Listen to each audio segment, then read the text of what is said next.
I had been looking forward to the trip for months. It was supposed to be a weekend to get away from everything. Work, emails, traffic, the constant noise of life. Just me, my gear, and the quiet of the woods. I picked a remote camping site in the northern part of Montana, a good few miles from the nearest road, and even farther from any town. I wanted isolation. I wanted to sit by the fire with nothing but the sound of the wind moving through the trees and the occasional rustling of wildlife in the distance.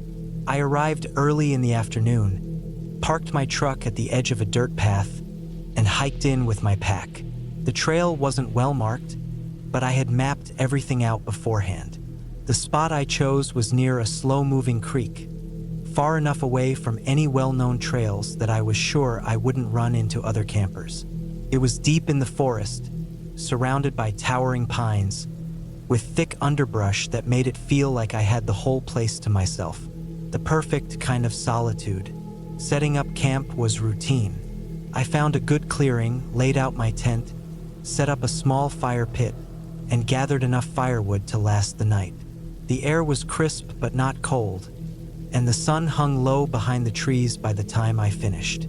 I sat on a log by the fire, ate a quick meal, and listened to the sounds of the forest settling in for the night. It was peaceful, exactly what I wanted. I stayed up for a while, enjoying the quiet, staring into the flames. It was nearly midnight when I finally decided to turn in. The fire had burned down to embers, and the only sounds left were the chirping of crickets and the occasional rustling in the bushes, normal forest sounds. I zipped myself into my sleeping bag and let the exhaustion from the long day take over. I woke up to something moving outside my tent. At first, I thought it was a deer, maybe a raccoon rummaging around for food. But as I lay there, holding my breath, I noticed something strange. The footsteps weren't the light, quick steps of an animal. They were slow, deliberate, and they were circling my tent. I didn't move. I barely breathed. The steps stopped on one side of the tent. Then, after a few seconds, they shifted to the other. I reached for my knife, gripping the handle so hard my knuckles ached. My heart pounded in my chest, every instinct telling me to stay still, to wait. The steps moved again, circling. Then they stopped. Silence. The kind of silence that feels heavy, like the whole forest was holding its breath. I don't know how long I lay there, staring up at the thin fabric of the tent, waiting. Eventually, the footsteps moved away, fading into the distance. I stayed awake for hours, listening, gripping the knife, every nerve in my body on edge. But nothing else happened. Eventually, exhaustion won over fear, and I must have drifted off. The next morning, I stepped out of my tent to look around. The ground was disturbed, the dirt scuffed up like someone had walked in circles around my camp. But there were no clear footprints, no shoe prints, no animal tracks, just disturbed dirt, like someone had tried to erase their own steps. I felt a deep unease settle in my gut. Animals don't do that. Still, I tried to shake it off. Maybe I was overthinking it. Maybe I had been half asleep, hearing things. I decided to stay for one more night. Maybe it was just a passing animal. Maybe someone was hiking nearby, and I had just been unlucky enough to have them wander too close to my camp. But I couldn't shake the feeling of being watched. That evening, I built my fire bigger than the night before. I sat with my back against a tree, my knife close, and waited. The woods felt different. The usual nighttime sounds were there, the rustling, the wind, but something was off. The way the trees seemed too still, the way the shadows stretched out too long. I forced myself to stay calm. Maybe I was just paranoid. Maybe I was letting my imagination run wild. Then, around midnight, the sound stopped. No crickets. No wind. Nothing. I felt my stomach twist. I strained my ears, listening for anything, any sign of movement. The fire crackled, sending flickering light dancing through the trees. Then I heard it. Footsteps. Slow. Deliberate. coming from the darkness beyond the firelight. I gripped my knife, my heart hammering. The footsteps stopped. I scanned the trees, the shadows beyond the fire's glow. Nothing, but I knew someone was there, watching. I didn't move. I just sat, waiting, my pulse a drumbeat in my ears. Then, after what felt like an eternity, the footsteps moved again, this time away, fading into the woods. I didn't sleep. I kept the fire going all night, sitting with my back to the tree, my knife in hand. To first light, I packed up.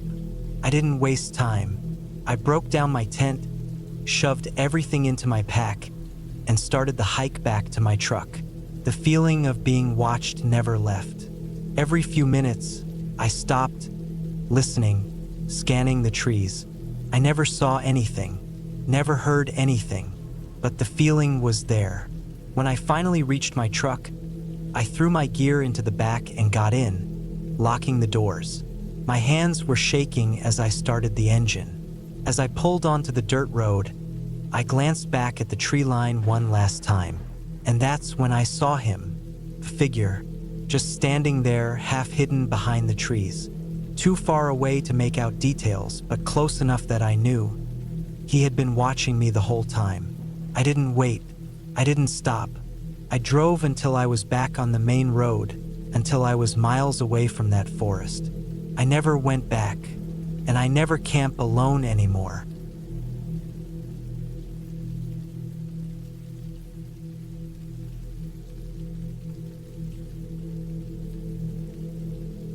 I was never the type to get scared easily.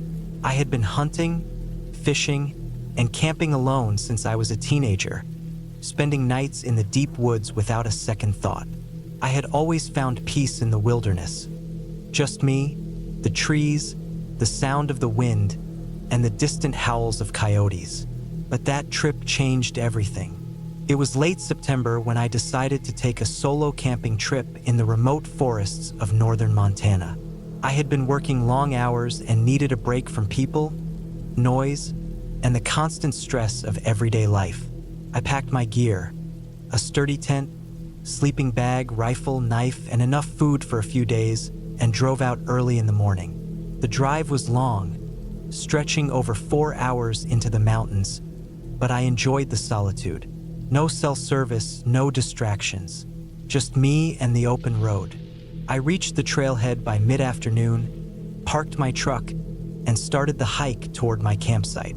It was about 5 miles in, deep enough that I wouldn't run into any casual hikers, but not so far that I'd be in real trouble if something went wrong.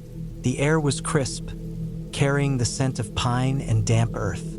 The only sounds were my boots crunching against the dirt trail and the occasional rustling of small animals in the underbrush. By the time I reached my spot, the sun was beginning to dip below the treeline. I set up my tent near a small clearing, not far from a quiet stream. The ground was level, the trees provided good cover, and there were no signs of other campers. Perfect.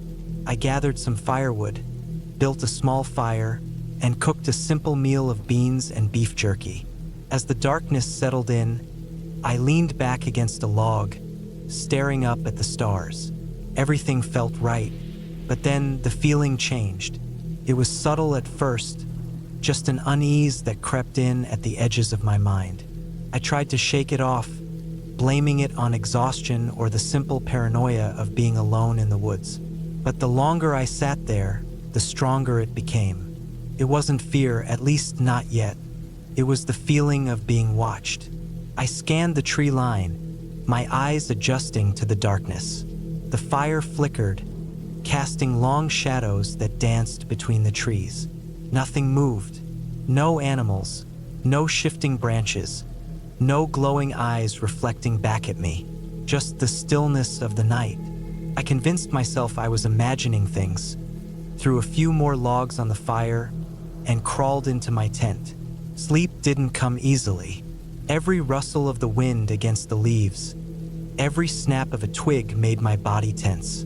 I lay there, staring up at the nylon ceiling of my tent, gripping the handle of my knife just in case. Hours passed. Eventually, exhaustion won, and I drifted off. I woke up to a sound. It was soft, almost imperceptible. A faint crunching in the distance, like footsteps on dry leaves.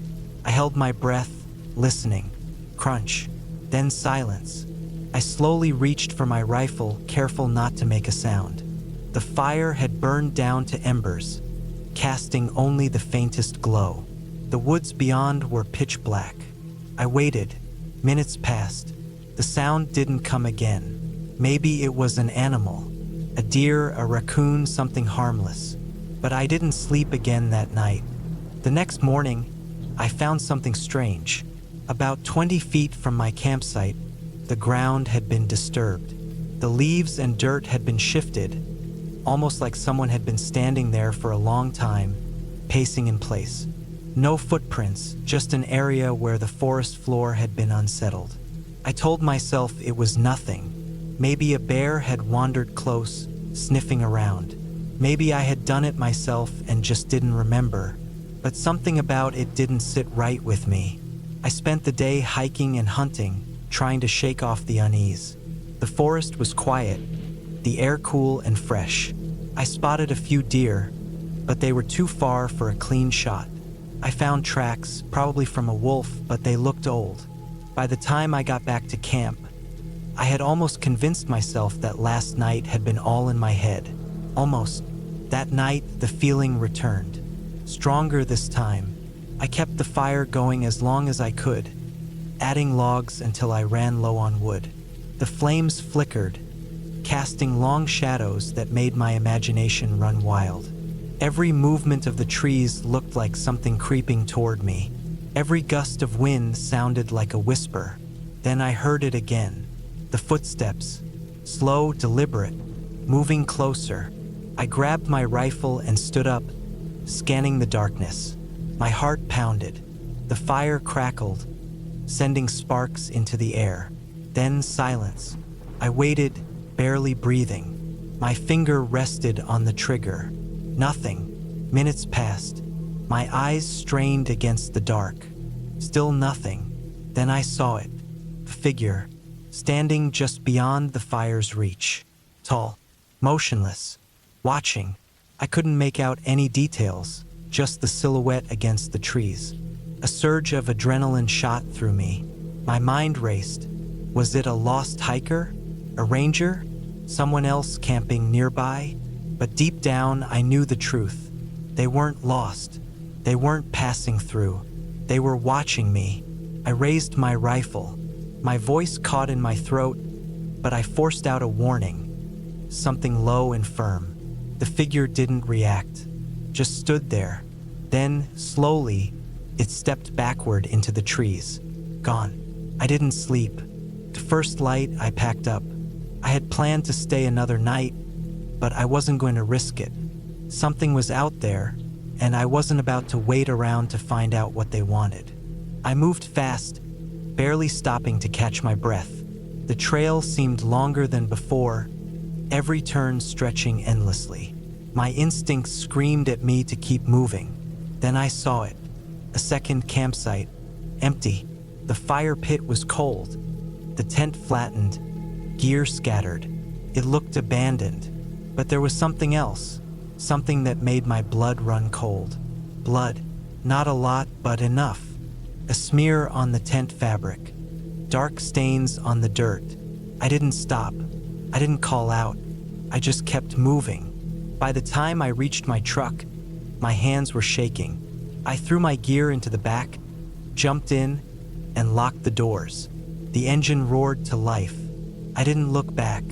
I drove straight to the nearest town, found a small diner, and sat there for a long time, just breathing. I never went back to that spot. I never reported it. Some things you don't want to know the answers to. Some things you just walk away from.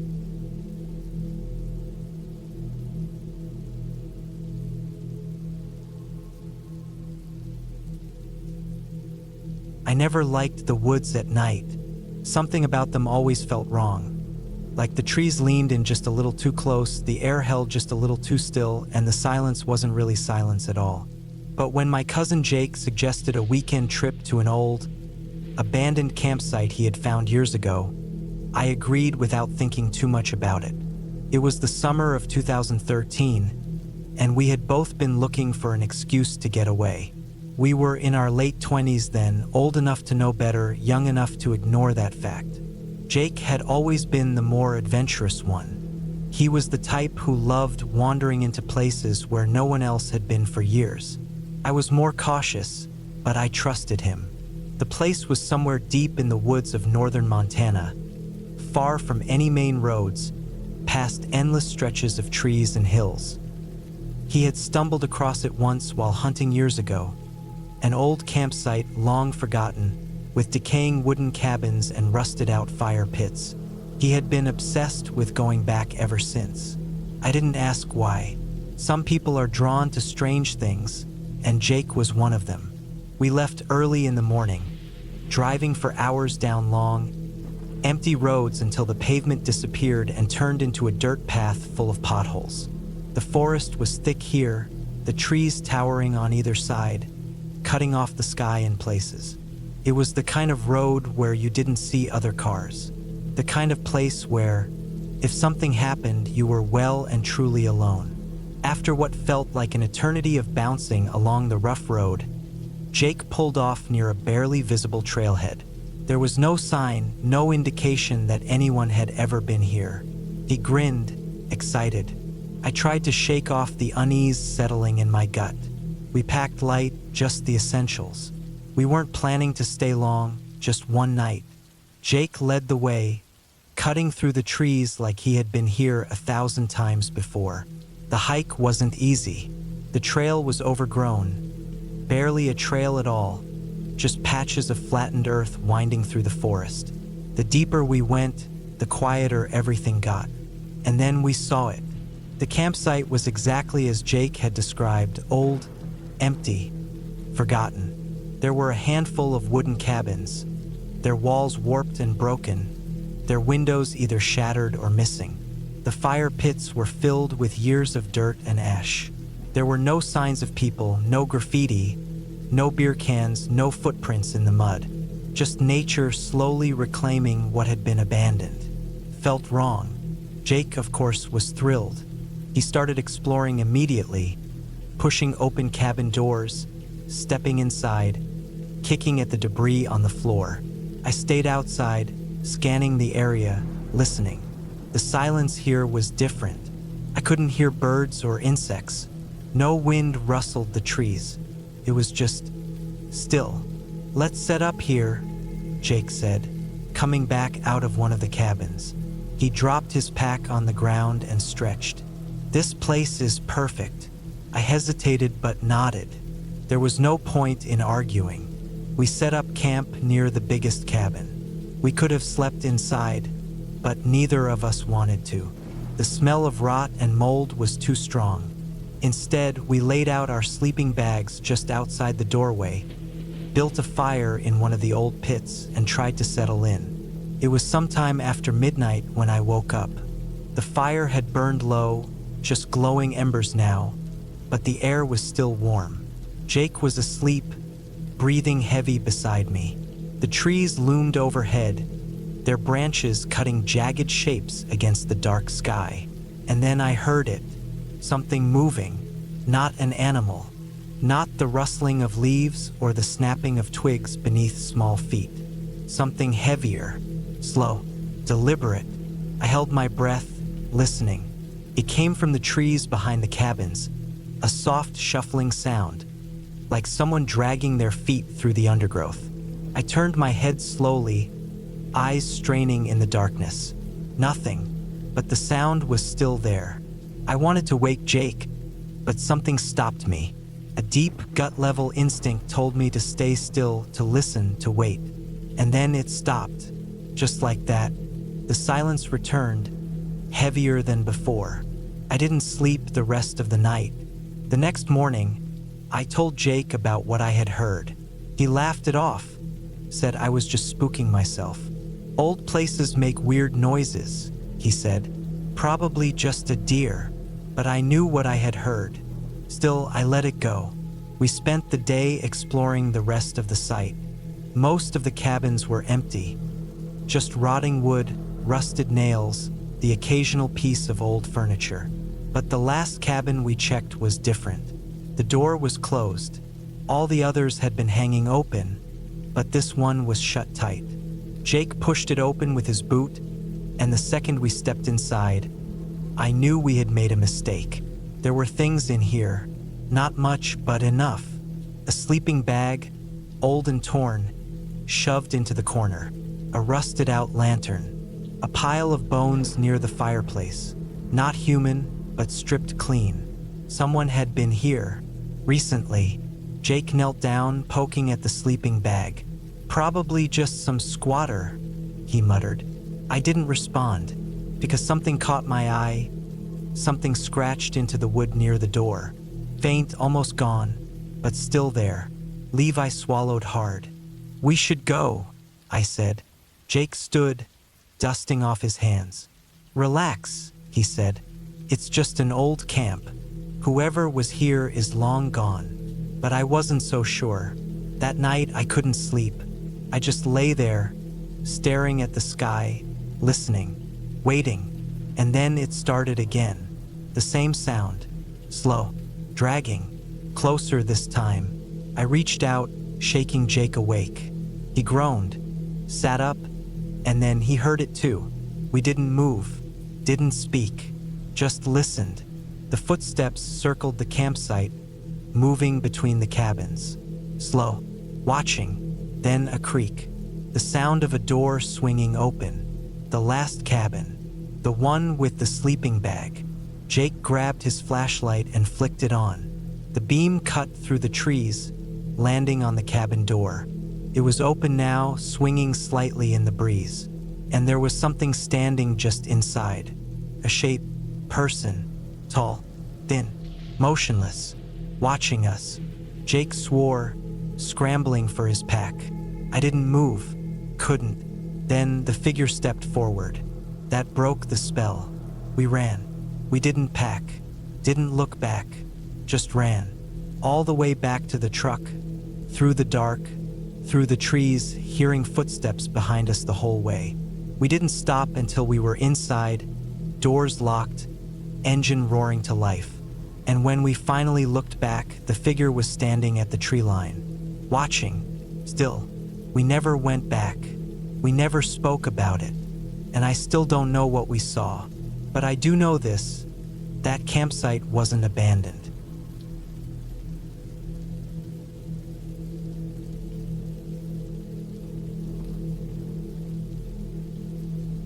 I didn't think much about the drive out.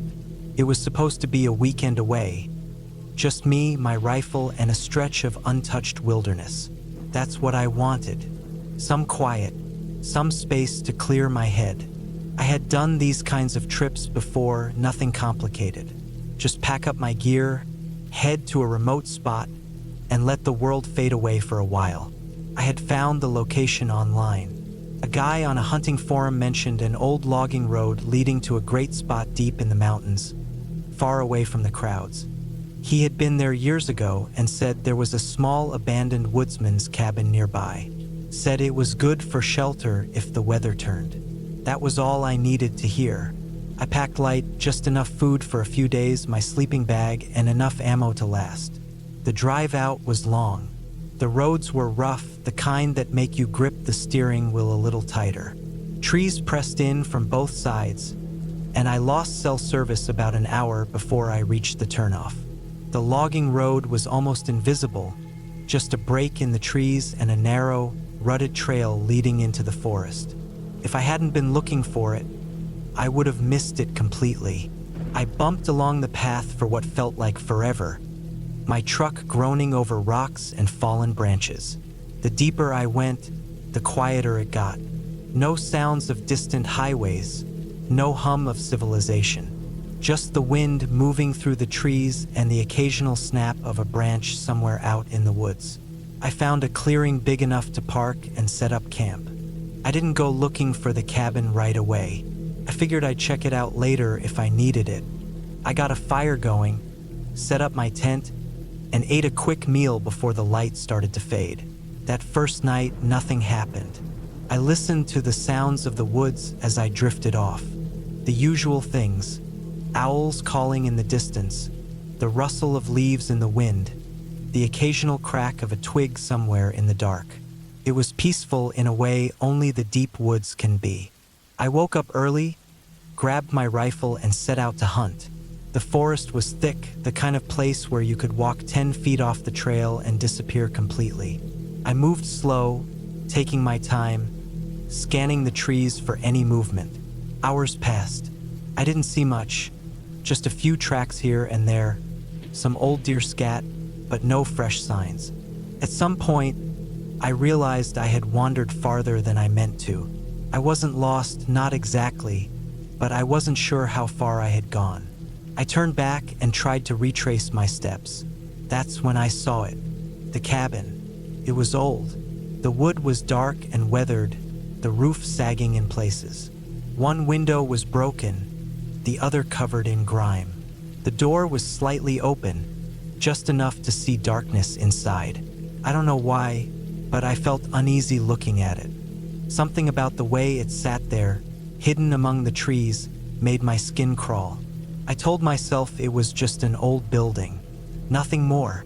Maybe an old hunting cabin or a trapper's shack from years ago. I stepped up onto the porch, the wood creaking under my boots, pushed the door open a little more. The inside was just as I expected. Dust, scattered debris, a broken chair in the corner, an old cot against the far wall, the mattress long gone, a rusted wood stove, and something else. Boot prints in the dust. Not old ones either. I felt my stomach tighten. They weren't mine, and they weren't covered in dust like everything else. Someone had been here, recently. I stood there for a long moment listening. Nothing, just the trees outside, the faint rustling of leaves in the wind. I backed out, careful not to make a sound. I didn't run, but I moved fast. By the time I got back to camp, the sun was already dipping behind the trees. I sat by the fire, my rifle close, telling myself it was nothing. Maybe some other hunter had found the cabin too. Maybe they had moved on. That night, I didn't sleep well. Every sound outside made me sit up, heart pounding. At one point, I thought I heard footsteps. Not an animal, something slower, deliberate. I gripped my rifle and sat there, staring into the dark, but nothing happened. The next morning, I decided to leave early. The hunting was bad anyway. I packed up my gear, doused the fire, and threw everything into the truck. When I turned onto the logging road, I felt a sense of relief. Then I saw the footprints, in the dirt, leading from the woods to my camp. They hadn't been there before. They weren't mine, and they came right up to my tent. I stared at them, my hands gripping the wheel so tight my knuckles turned white. Whoever it was had been watching me, standing just outside my tent in the middle of the night. I didn't stay to think about it. I drove, fast. The truck bounced over rocks and ruts, the trees blurring past. I didn't slow down until I hit pavement, my hands still shaking. I never went back, never tried to figure out who it was or why they were out there. Some places are meant to be left alone, and some doors should never be opened.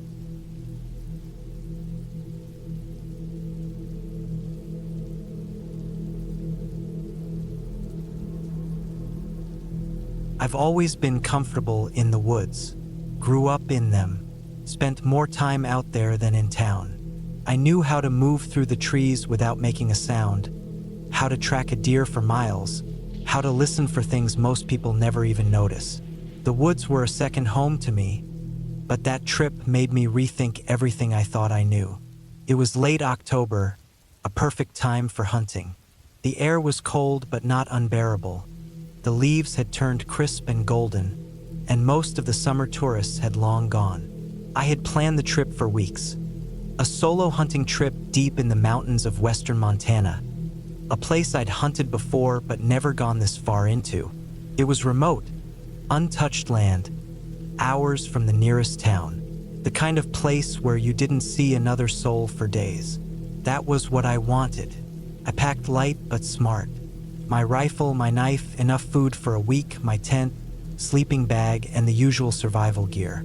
I knew how to live off the land if I needed to, and I wasn't worried about running out of supplies.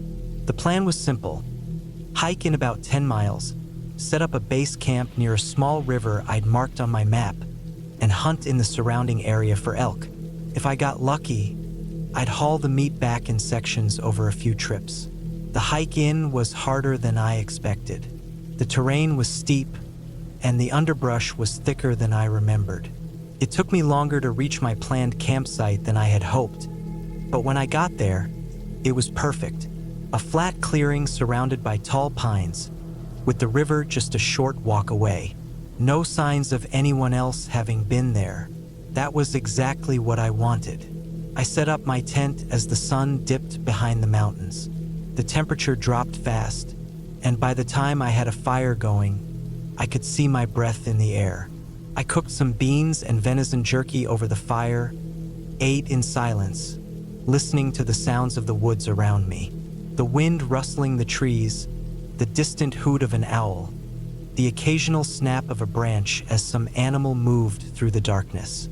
I slept light, as I always did when I was alone in the woods. Every small noise woke me up, but nothing seemed out of the ordinary, just the usual sounds of the wild. The next morning, I packed a small day bag with food, water, and extra ammunition and set out to hunt. I moved slowly, stepping carefully, stopping often to listen. There were fresh elk tracks, a good sign. I followed them for hours, through thick brush, over rocky hills, deeper into the wilderness. That was when I first got the feeling. At first, it was subtle, just a sense that something was off. The woods felt wrong, too quiet. The usual sounds of birds and squirrels moving through the trees were gone. Even the wind had died down. It was just me and the crunch of leaves under my boots. I shook it off, probably just my imagination. When you spend enough time alone in the wild, your mind plays tricks on you. I kept going. A few hours later, I spotted the elk, a big bull, standing in a clearing about 100 yards ahead. I crouched low, raising my rifle, taking my time to line up the shot. My finger tightened on the trigger. Then the elk's head snapped up. Its ears twitched, its eyes wide with fear. Before I could react, it bolted, not running from me, but from something else. Something behind me. I spun around, rifle raised, but there was nothing there, just trees. I stood there for a long moment, my heart hammering. I told myself it was a bear, maybe a wolf, but I hadn't seen any tracks, and whatever it was, it had scared that elk bad. I decided to head back to camp. The hunt could wait. The walk back felt longer. I kept looking over my shoulder, checking the trees. Every rustling branch, every shifting shadow put me on edge. I didn't like it. By the time I got back, the sun was already getting low. I started a fire, trying to shake the unease that had settled in my gut. I forced myself to eat, but every bite felt like a chore. That night, I barely slept. Something was out there. I could hear it. Soft, deliberate footsteps moving just beyond the firelight. Slow, careful. Not an animal. Animals don't move like that. I stayed completely still in my sleeping bag, listening. My rifle was within reach. I gripped it tight, finger resting on the trigger. The footsteps circled the camp. Then, just as suddenly as they had started, they stopped. I lay there for what felt like hours, waiting. Nothing. Eventually, exhaustion won, and I drifted into a light, uneasy sleep. When I woke up, the fire had burned down to embers. My first thought was that maybe I had imagined it. Maybe it was just the wind, the trees, my mind playing tricks on me. Then I saw the footprints. They weren't mine, and they weren't from an animal. Bare feet, human, but the stride was off, the prints too far apart. as if whoever made them had been moving in an unnatural way. I packed my gear fast. The hunt was over. I wasn't staying another night. The hike back was the longest of my life. Every step, I expected to hear those footsteps behind me, to see something moving through the trees. I never did, but the feeling never left. I made it back to my truck just as the sun dipped behind the mountains. I threw my gear in the back, got in, and locked the doors. As I started the engine, I caught movement in the rearview mirror. Something standing at the tree line, too far to see clearly, but I knew it was watching me. I didn't wait. I slammed the truck into gear and tore down the dirt road, not looking back. I haven't been back to that part of the woods since. I still hunt, still camp, but never alone. Not anymore.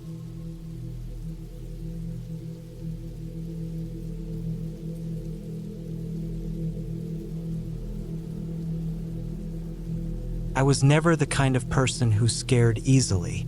I had spent most of my life camping, hiking, and hunting in the Australian outback, where the land was harsh, the weather unforgiving, and danger was always around the corner. The wilderness could be cruel, but it had never truly terrified me before. That changed on a trip I took in late November, deep in the bush, miles away from civilization. It started as an ordinary camping trip. I had planned a solo getaway for a few days, packing my truck with enough supplies to last a week. The location I chose was a remote area west of Alice Springs, a place I had only been to once before. It was quiet, untouched, and far from any tourist trails. That was exactly what I wanted. Solitude, fresh air, and nothing but the sound of nature around me. The drive out took longer than expected. The dirt roads were rough, covered in deep ruts from recent rain, and I had to take my time navigating through them. The sun was setting by the time I found a decent clearing to set up camp. I parked my truck near a few tall eucalyptus trees, unpacked my gear, and got to work. Within an hour, my tent was up, the fire was going, and I had a meal cooking in a small pan over the flames. The night was peaceful. The sky was clear, stars stretched endlessly above me, and a cool breeze rustled through the dry grass. I sat by the fire, sipping a warm cup of tea, enjoying the silence. There was no sound of traffic, no voices, no distant hum of a town, just the occasional chirp of insects and the rustling of leaves. It was exactly what I had wanted. I turned in for the night, crawling into my sleeping bag and shutting my eyes. I drifted off quickly, exhausted from the long drive. The first thing that woke me was the smell. It was faint at first, just a whisper of something off, a mix of damp earth and something else, something foul. I ignored it, rolling over in my sleeping bag, but it lingered, thick, rotting. It was enough to pull me from my half-asleep state. I sat up, rubbing my eyes, trying to shake off the drowsiness. The tent was dark, but I could hear something outside, a low rustling sound, like something moving through the underbrush. I held my breath, listening. It was probably just an animal, maybe a kangaroo or a wild dog. I had seen plenty of them on my trips. Still, the smell nagged at me. It was stronger now, almost unbearable, like meat left out in the sun for days. I grabbed my flashlight, unzipped the tent, and stepped outside. The night was still. The fire had burned down to glowing embers, casting a faint light over the campsite. I swept the flashlight beam across the area, scanning the trees, the bushes, the ground. Nothing, but the smell was everywhere. Thick, cloying, making my stomach churn. I walked away from the tent, following my nose, trying to locate the source. The beam of my flashlight danced across the ground, illuminating patches of dry grass, scattered twigs, and dirt. Then, about 20 meters from my camp, I saw it, a shape in the grass. At first, I thought it was an animal carcass, maybe something a dingo had dragged out here. But as I got closer, my stomach dropped. It was a person, lying face down, arms stretched out in front of them. The body was bloated, the skin darkened from decomposition. I could see patches of clothing, torn and stained, clinging to the corpse. The smell was overwhelming, making my eyes water. I swallowed hard, stepping back, my heart hammering in my chest. My first instinct was to run, to get in my truck and drive as far away as possible. But I forced myself to stay calm. I needed to think. There was no sign of a struggle, no footprints, no tracks leading to or from the body. Just the corpse lying there, as if it had been dropped in the middle of nowhere. I turned and walked briskly back to my camp, trying to control my breathing. My mind was racing. How had this person ended up here? How long had they been dead? Had someone dumped them? Was whoever did this still nearby? The thought made my skin crawl. I had spent years in the bush, but I had never come across anything like this. I needed to call the police, but I had no reception out here. My phone was useless. I would have to drive back to the nearest town at least 2 hours away. I grabbed my keys and turned toward my truck. Then I stopped. Something had changed. The fire, which had been little more than embers moments ago, was now smoldering, as if someone had stirred it. I felt a chill creep up my spine. I wasn't alone. Every instinct in my body screamed at me to run. I climbed into the truck, locked the doors, and turned the key in the ignition. The engine roared to life. My headlights cut through the darkness, illuminating the trees in front of me. Then, in the beam of my headlights, I saw them. A figure standing at the edge of the trees, just beyond my campsite. They were still watching. I couldn't make out their face, but I knew they had been there the whole time. Watching me, I slammed the truck into reverse, my tires kicking up dirt as I spun around. I didn't look back. I didn't stop. I just drove, pushing the truck as fast as it would go down the rough, uneven roads. I didn't stop until I reached the highway. By the time I made it to town and reported what I had found, it was nearly morning. The police took my statement, but I could tell they didn't believe me at first. Not until they went out there and saw the body themselves. They never found the person who had been watching me. The body belonged to a man in his late 30s. No ID, no missing person report that matched his description. No explanation for how he had ended up there. I never went back to that spot. I still camp, but I don't go as deep into the bush anymore. I don't stray too far from other people. And every time I smell something rotting in the air, I remember that night. And I wonder if whoever was watching me is still out there.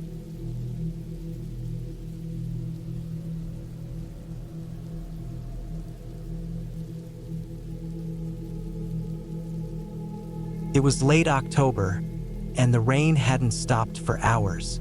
The steady drumming against my tent was the only sound in the middle of nowhere, apart from the occasional wind gusts rattling the trees. I had set up camp deep in the woods, miles away from any town or road, in a place that was supposed to be untouched, quiet, and peaceful. First, it had been. The hike in was long and exhausting, but I'd wanted solitude, and this spot had seemed perfect. I had planned for everything. Plenty of food, warm clothes, a good sleeping bag, even a small tarp over my tent to keep some of the rain off. I was prepared for a normal, quiet night alone. But something wasn't right. I had felt it before I even pitched my tent. It was that strange, uneasy feeling that crawls up the back of your neck, the one you try to shake off but can't. At first, I told myself it was just the isolation. I wasn't used to being this far from civilization, with no reception, no lights, no sounds of passing cars in the distance. Just the wind, the rain, and the trees. Still, the feeling lingered. As the night stretched on, the rain only grew heavier. I stayed in my tent, dry and warm, trying to convince myself that I was imagining things. But every now and then, I would hear something besides the rain and wind, a sound that was out of place. I tried to ignore it. I told myself it was a branch falling, a deer moving through the underbrush. Normal things, things I had heard before. But then there was a distinct sound, a footstep. It wasn't the wind. It wasn't the rain. It was deliberate, slow, and close. I held my breath, listening. Nothing, just the rain. My mind was playing tricks on me, I thought. Then I heard it again, closer. A cold wave of dread washed over me. My tent was zipped shut, the rain pounding so hard on the tarp that I couldn't see anything outside. But I knew something was out there. I stayed still. The air in my tent felt suffocating, my heartbeat hammering in my ears. I reached for my flashlight but didn't turn it on. I didn't want to give away my position. Then the sound moved. Whatever it wasn't stumbling around randomly. It was circling my tent. I swallowed hard. The rational part of me wanted to believe it was an animal, but deep down, I knew it wasn't. It was too controlled, too precise. I forced myself to stay calm. I had my knife, my bear spray. If it was an animal, it would leave. If it was a person, I didn't want to think about that. The sound stopped. For a long time, there was nothing, just the wind and the rain.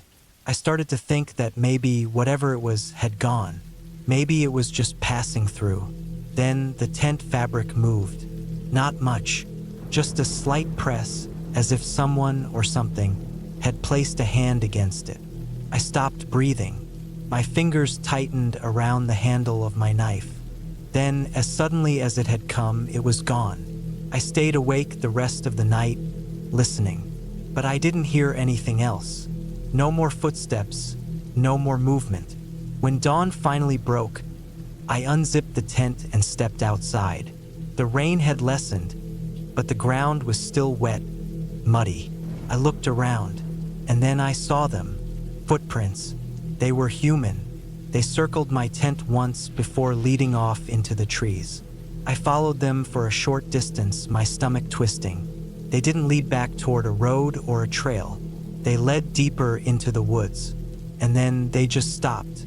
No sign of where the person had gone. No sign of anything at all. I packed up as fast as I could. I didn't care about breakfast, didn't care about resting. I just wanted to get out. The whole hike back, I kept looking over my shoulder, but I never saw anyone. I don't know who was out there with me that night, and I don't ever want to find out.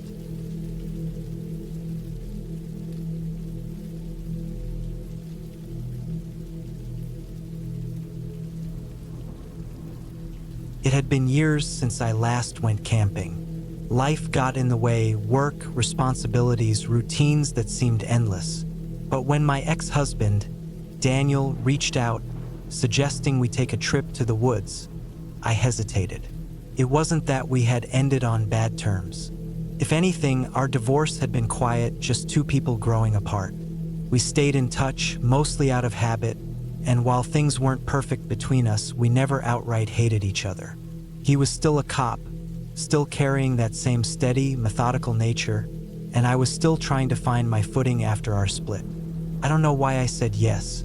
Maybe it was nostalgia. Maybe it was just needing a break from the monotony of my life. He picked a spot he had heard about from another officer, deep in the woods, away from any major trails. Supposedly, it was quiet, untouched, a place where you wouldn't hear cars or even planes overhead, just silence and the occasional rustling of the trees. We drove out early in the morning, heading north through winding roads that cut through thick forest. The car ride was mostly quiet. I stared out the window, watching the trees blur together, and let myself slip into old memories. I had forgotten how much I used to love this. Packing up, leaving the world behind, letting nature wrap around me like a heavy blanket. The road turned from pavement to gravel, then from gravel to dirt. The farther we went, the less it felt like a normal camping trip. There were no other cars, no signs marking trails or campgrounds, just dense, unbroken wilderness. Daniel finally pulled the truck over on a narrow dirt path that barely looked used. He killed the engine, exhaled through his nose, and grabbed his backpack. "This is it," he muttered, more to himself than to me. We hiked for nearly an hour, following an old deer path through the woods. The farther we went, the thicker the trees became. The sun barely broke through, casting the forest floor in a dim, shifting light. The air was damp, heavy with the scent of moss and wet earth.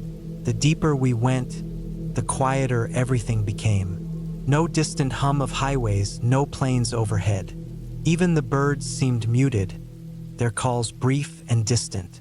We found a clearing nestled between a cluster of towering pines. It was perfect, flat, quiet, surrounded by thick trees that gave us a sense of isolation. We set up camp quickly, our old routine coming back easily. Tent first, then firewood, then food. It felt almost natural, like we had never stopped doing this together. As the sun dipped below the trees, the temperature dropped. The fire crackled, sending flickering light against the trunks. We ate in silence, listening to the distant rustling of the wind through the trees. Something about the air felt heavy, though. I couldn't place it, but there was something off. It wasn't anything obvious, just a feeling in my gut, a strange awareness prickling at the back of my mind. Daniel must have felt it too. He kept glancing up from the fire, his eyes sweeping the tree line. He had always been observant. Years on the force had sharpened that instinct, but this was different. He wasn't just being cautious. He was looking for something. Hours passed. The fire burned low, casting long shadows. The woods had grown eerily silent. No wind, no insects, just thick, pressing stillness. Then I heard it, a single twig snapping, not far, maybe 20, 30 feet into the trees. Daniel heard it too. His posture shifted, one hand resting on the knife strapped to his belt. We both sat still, listening. Nothing. A long silence stretched between us. I swallowed hard, forcing myself to breathe. Probably an animal, a deer, a fox, something small, harmless. Another snap, closer this time. Daniel stood slowly, his movements controlled, deliberate.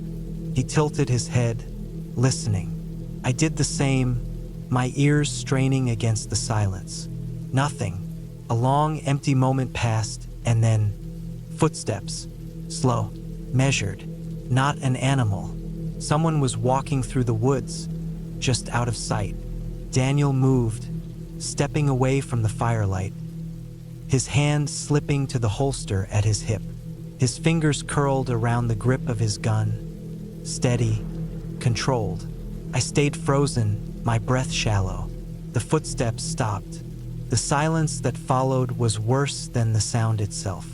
A thick, suffocating quiet that pressed against my ears. I strained my eyes, searching the darkness between the trees, but I saw nothing. Minutes passed, still nothing. Then Daniel relaxed just a fraction. He exhaled through his nose, shaking his head like he had let his nerves get the best of him. "Probably just a deer," he muttered, though he didn't sound convinced. I nodded, but my stomach remained tight. I forced myself to breathe, to ignore the way my skin prickled with unease. We let the fire die down, crawling into the tent. I lay awake for a long time, listening to the quiet, waiting for another sound. Nothing came.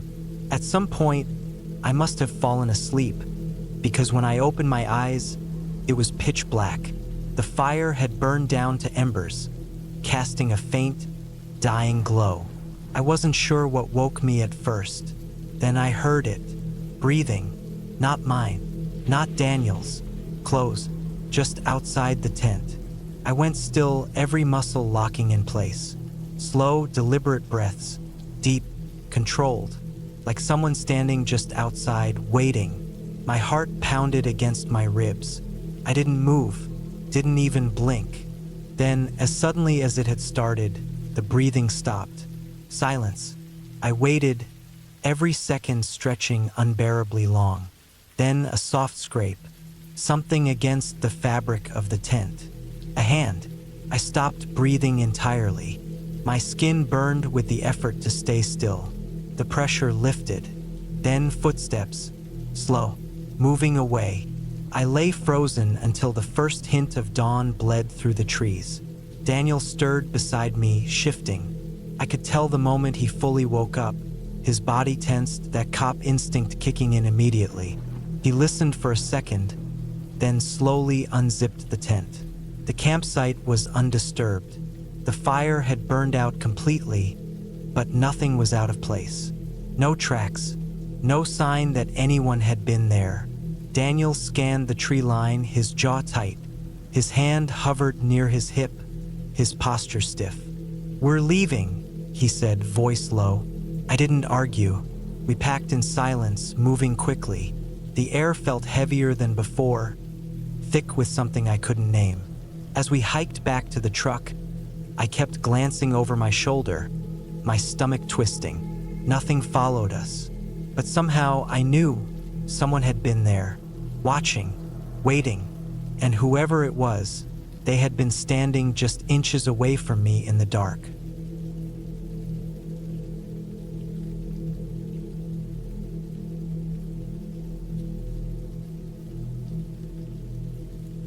It was early September when I decided to go on a solo camping trip. I had a week off work, and I wanted some time alone. I'd been camping plenty of times before, usually with friends or family, but this time I wanted to challenge myself. I wanted to be alone in the wilderness, far away from everything. I picked a spot deep in the forests of northern Idaho, far from any towns or tourist sites. It was about a 3-hour drive from where I lived, plus another hour down dirt roads until I reached a remote trailhead. I had studied the area on maps and planned to hike about 10 miles in before setting up camp near a small lake. There wouldn't be anyone else around, not this far out. That was the whole point. The weather was perfect for camping. The forecast showed mild temperatures during the day and cooler nights. I packed enough food for 5 days, along with my tent, sleeping bag, and all the essentials. I had my hunting knife, a small hatchet, and a bear spray canister in case of wildlife. The drive to the trailhead was uneventful, but once I turned off the main highway onto the dirt road, it felt like I was entering a different world. The road was rough, full of potholes, and barely wide enough for my truck in some spots. The trees on either side grew so thick that they blocked most of the sunlight. It felt isolated, peaceful, exactly what I was looking for. When I reached the trailhead, there were no other vehicles in sight. That wasn't surprising. This wasn't a well-traveled area. I got out, stretched my legs, and took a moment to appreciate the quiet. No traffic noise, no people, just the rustling of the trees and the occasional chirp of a bird. I shouldered my backpack and started hiking. The trail was overgrown, clearly not used often. Some sections were hard to follow, but I had my GPS and a paper map just in case. As I moved deeper into the woods, the silence became more pronounced. The only sounds were my own footsteps and the occasional snap of a twig underfoot. After about 4 hours of hiking, I reached the lake.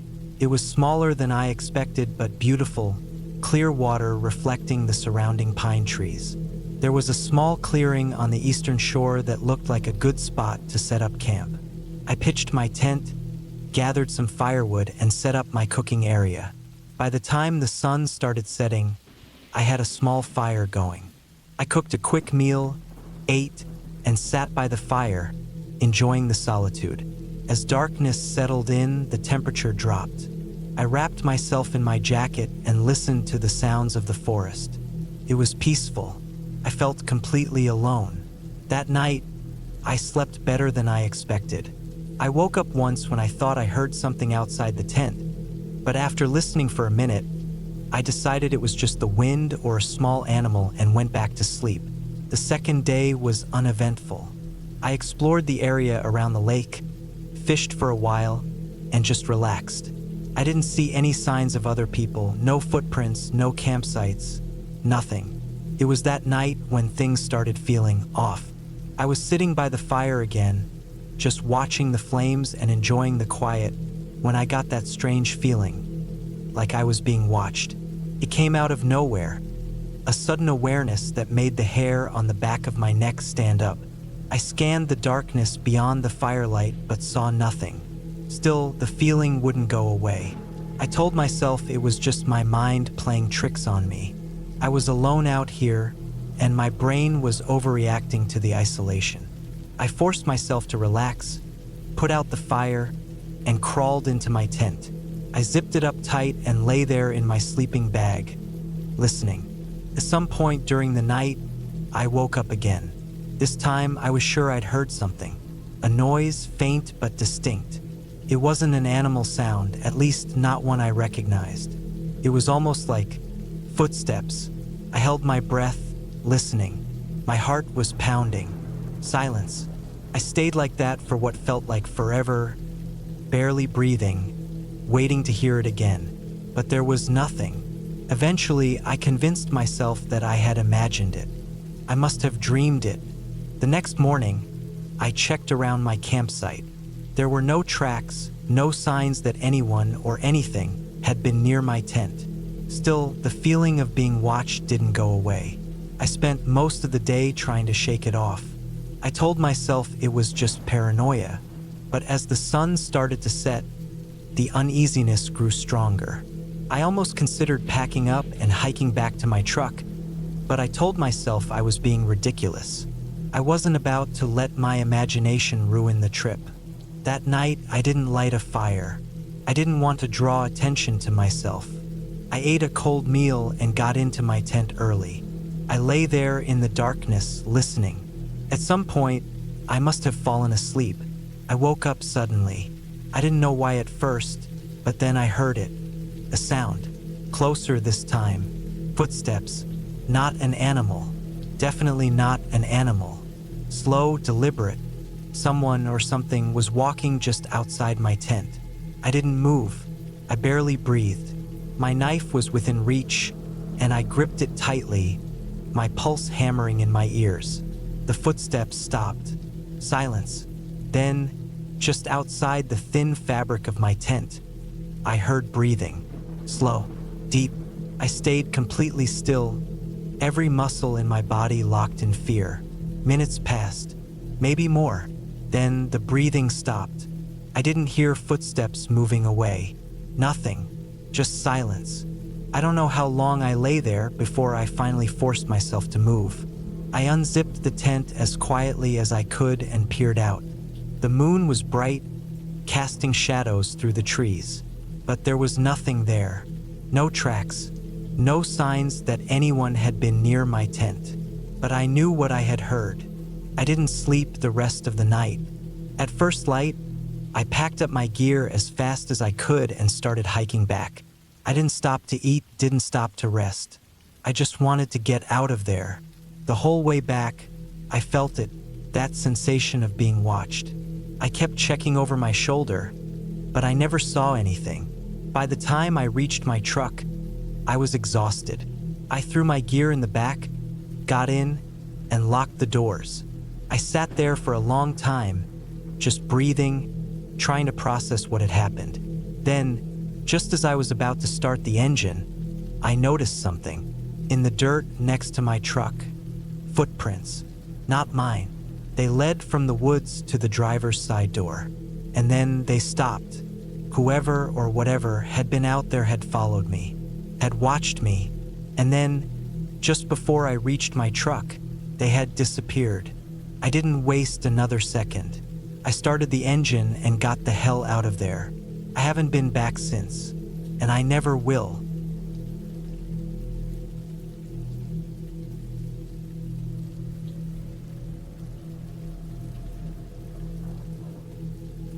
It was late September when I decided to take a solo camping trip in the dense forests of southern France. The air had cooled just enough to make the nights crisp, but the days were still warm enough to enjoy being outside. I had camped before, mostly in the forests of Germany and once in the Scottish Highlands, but France had a different feel to it. Older, untouched in ways that made the trees seem heavier, their branches tangled like they had been growing together for centuries. I had parked my car off a dirt road nearly 30 kilometers from the nearest village, loading my pack with enough supplies to last a few days. My plan was simple: hike into the forest, set up camp near a river I had marked on my map, and spend a few days disconnected from the world. I wasn't afraid of the wilderness. I had prepared well, brought extra food, water filtration, and even a GPS in case I lost my bearings. The first day passed uneventfully. The hike was beautiful. Tall pines and ancient oaks, the air thick with the scent of moss and damp earth. I found the river without trouble and set up camp a little uphill from the bank. The sound of running water was always comforting. It drowned out the smaller noises of the woods, the rustling leaves, the occasional snap of a twig that might otherwise put me on edge. I spent the evening cooking over a small fire, eating dried meat and rice, and staring up at the darkening sky. It was peaceful, the kind of quiet I had come out here for. By the time I zipped myself into my sleeping bag, I felt completely at ease. The first strange thing happened that night. I woke up sometime after midnight.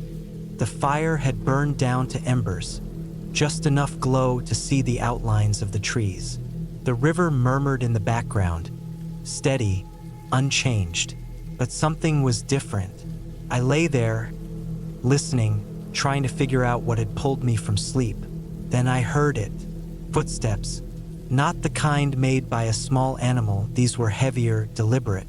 They crunched through the undergrowth somewhere beyond my tent, slow and steady. I held my breath, waiting to hear if they would move closer. They stopped. I waited, listening. My heart pounded in my ears. Nothing. After what felt like an eternity, I convinced myself it had been my imagination. Maybe a deer, passing through, startled by the remnants of my fire. I forced myself to relax, breathing deeply until sleep came again. The next morning, I checked the area around my tent. The ground was covered in fallen leaves and patches of damp earth, but I didn't see any clear tracks. I reasoned that whatever had been there must have moved on. Still, I felt uneasy. The silence of the forest, which had been comforting the day before, now felt heavier. I spent the day hiking along the river, fishing, and trying to shake off the feeling that something was off. By the time I returned to camp in the late afternoon, I had almost convinced myself I was being paranoid. I rebuilt my fire, cooked a meal, and forced myself to relax. That night, the noises started again. I woke up just like before, with no idea why at first. Then I heard it, closer this time, the slow, deliberate crunch of footsteps circling my camp. I didn't move. I barely breathed. I listened. The steps would start, then stop. Start, then stop. It wasn't an animal. It wasn't a random wanderer.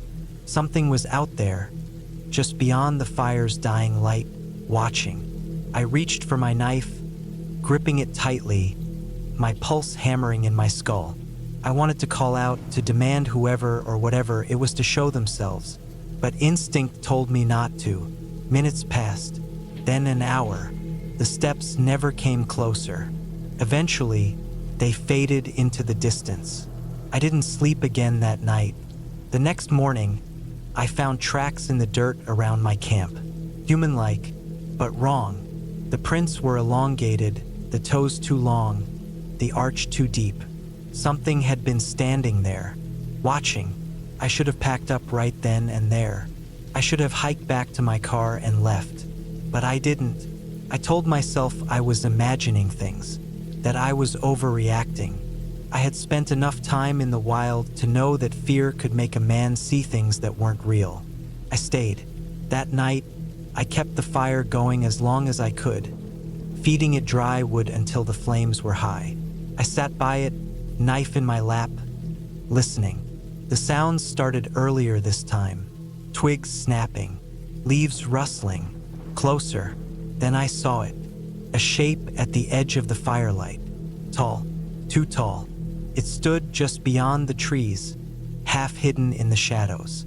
Its head was wrong, elongated, its limbs slightly too long. I could feel its eyes on me, though I couldn't make out its face. I didn't move. It didn't move. The fire crackled. Then, slowly, it stepped back into the trees and disappeared. I didn't sleep at all that night. I sat with my knife in my hand until the first light of dawn touched the trees. As soon as the sun rose, I packed my things and left. I hiked fast, barely stopping for water, ignoring the burning in my legs. The whole time I felt watched. The trees felt too quiet, the air too heavy. I reached my car just before noon, tossing my gear into the back seat, hands shaking as I turned the key in the ignition. As I pulled away, I glanced into the rearview mirror. For a second, I thought I saw something standing at the treeline, watching, but I didn't stop. I didn't slow down. I drove until I reached the next town, checked into a small hotel, locked the door, and sat awake the entire night. I never went back to that forest. I never camped alone again. And even now, years later, I sometimes wake up in the middle of the night, heart pounding, certain I can hear footsteps just beyond the edge of the light.